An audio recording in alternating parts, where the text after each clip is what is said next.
Can you imagine traveling halfway across the world with 4 complete strangers to go to rural Rwanda, where you're going to volunteer and build a bridge that is 289 feet long?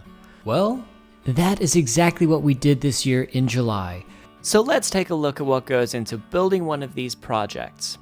Now, it starts about 2 months ahead of when we arrive, and a foreman and a project manager is working with the local community to get the anchor points, the foundations, and the suspension towers all set up and ready to go, so they will be ready for us to start stringing the cables as soon as we arrive. Once we were there, it was an all hands on deck effort to try and get the cables across the river, up the other side, and start to actually stretch them over the tower, as well as to the base anchor point.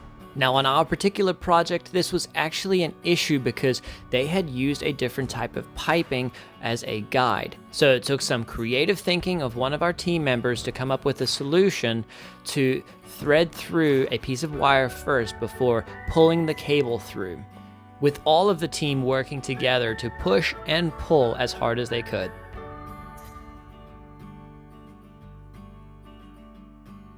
Now, with the cables anchored on the opposite side of the river, we had to use a winch to actually lift the cables up into position just a little bit higher than where we wanted them to settle.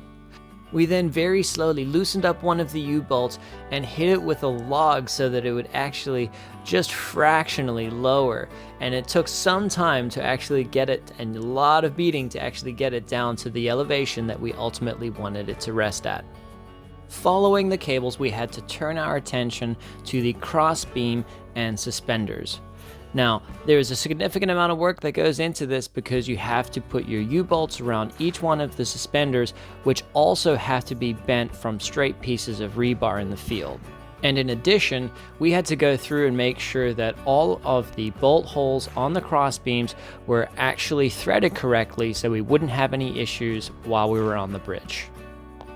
And while we were working on the crossbeams, the community workers were also moving some of the ballast rock from one side of the river to the other so that we could start filling the pits in order to make sure that the anchor points would not have any movement.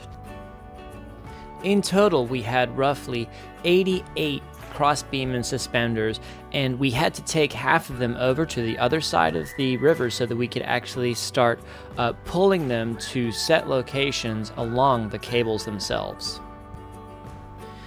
Now, this is where we actually had an opportunity to come up with a different way to try and pull the crossbeam and suspenders out that was going to require a little bit less effort.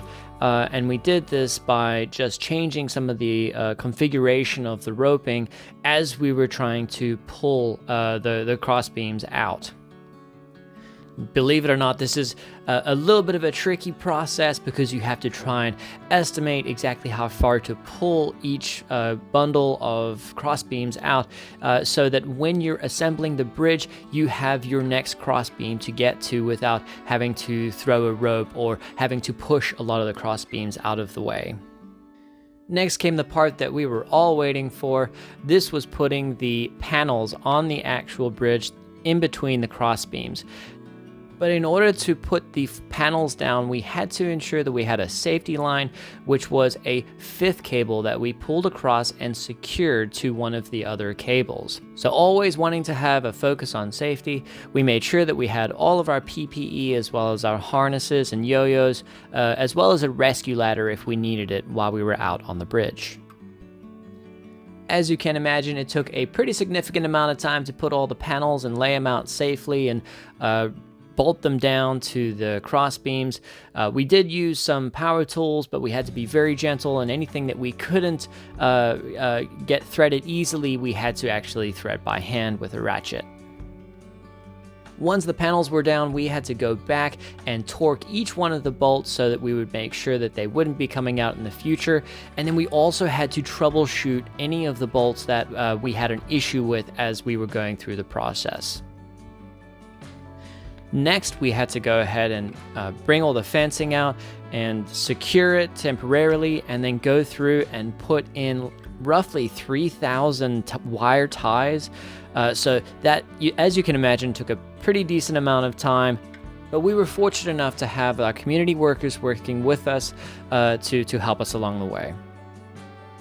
Finally, we had to make sure that we had the right colors for the Rwandan flag all painted, as well as having handrails and cables to make sure that as people approach the bridge, they can do so safely.